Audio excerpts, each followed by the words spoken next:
पंढरपूर पासून अवघ्या 15 मिनिटांच्या अंतरावर पंढरपूर करकंब रस्त्यावर धोत्रेज ग्रँड प्रायव्हेट लिमिटेड घेऊन आले आहेत पंचतारांकित सुविधांनी युक्त हॉटेल ग्रँड. तसेच पुण्या मुंबईच्या धर्तीवर सर्व सुविधांनी युक्त hotel Shreyas restaurant, veg non veg permit room बार, प्रशिक्षित कोक व होस्टिंग सेवा. हॉटेल ग्रँड मध्ये उपलब्ध आहेत 50 एसी रूम्स, 3500 स्क्वेअर फूट फुटाचा सुसज्ज बकवेट हॉल, भव्य एसी सूट्स, टेरेस गार्डन, भव्य लॉन आणि चेंजिंग रूम सहित स्विमिंग टँक, प्रशस्त पार्किंगची सुविधा. पंढरपूर नजीक असलेल्या हॉटेल ग्रँड या सुसज्ज आणि पंचतारांकित सुविधांनी युक्त hotel grand, hotel Shreyas restaurant, veg non veg permit room बार, पंढरपूर करकंब रोड. संपर्क 02186 24 22 45.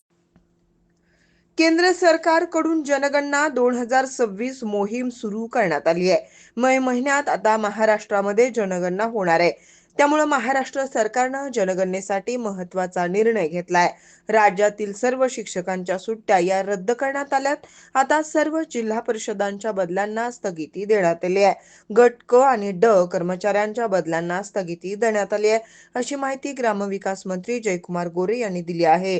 जनगणना 2026 यशस्वी आणि प्रभावीपणे पार पाडण्यासाठी महायुती सरकारनं आता महत्त्वाचा निर्णय घेतलाय.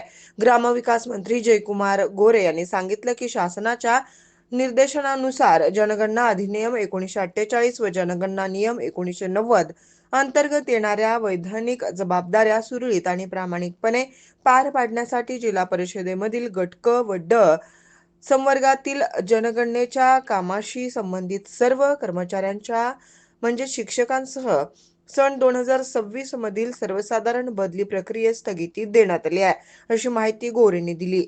या निर्णयामुळे जनगणना करण्यासाठी आवश्यक मनुष्यबळ स्थिर राहून माहिती संकलन, नोंदणी आणि पडताळणी प्रक्रिया अधिक अचूक, पारदर्शक, वेळेत पूर्ण होण्यास मदत होणार आहे.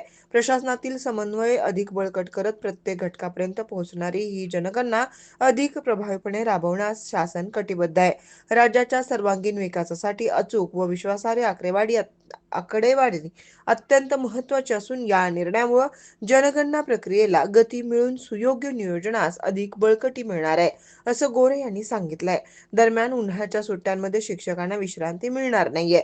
उन्हाळ्याच्या सुट्ट्यात शिक्षकांना जनगणनेचं काम करावं लागणार आहे. त्यामुळे 2 मे ते 14 जून या कालावधीत शिक्षकांना प्रत्यक्षात सुट्टी मिळणार नाही.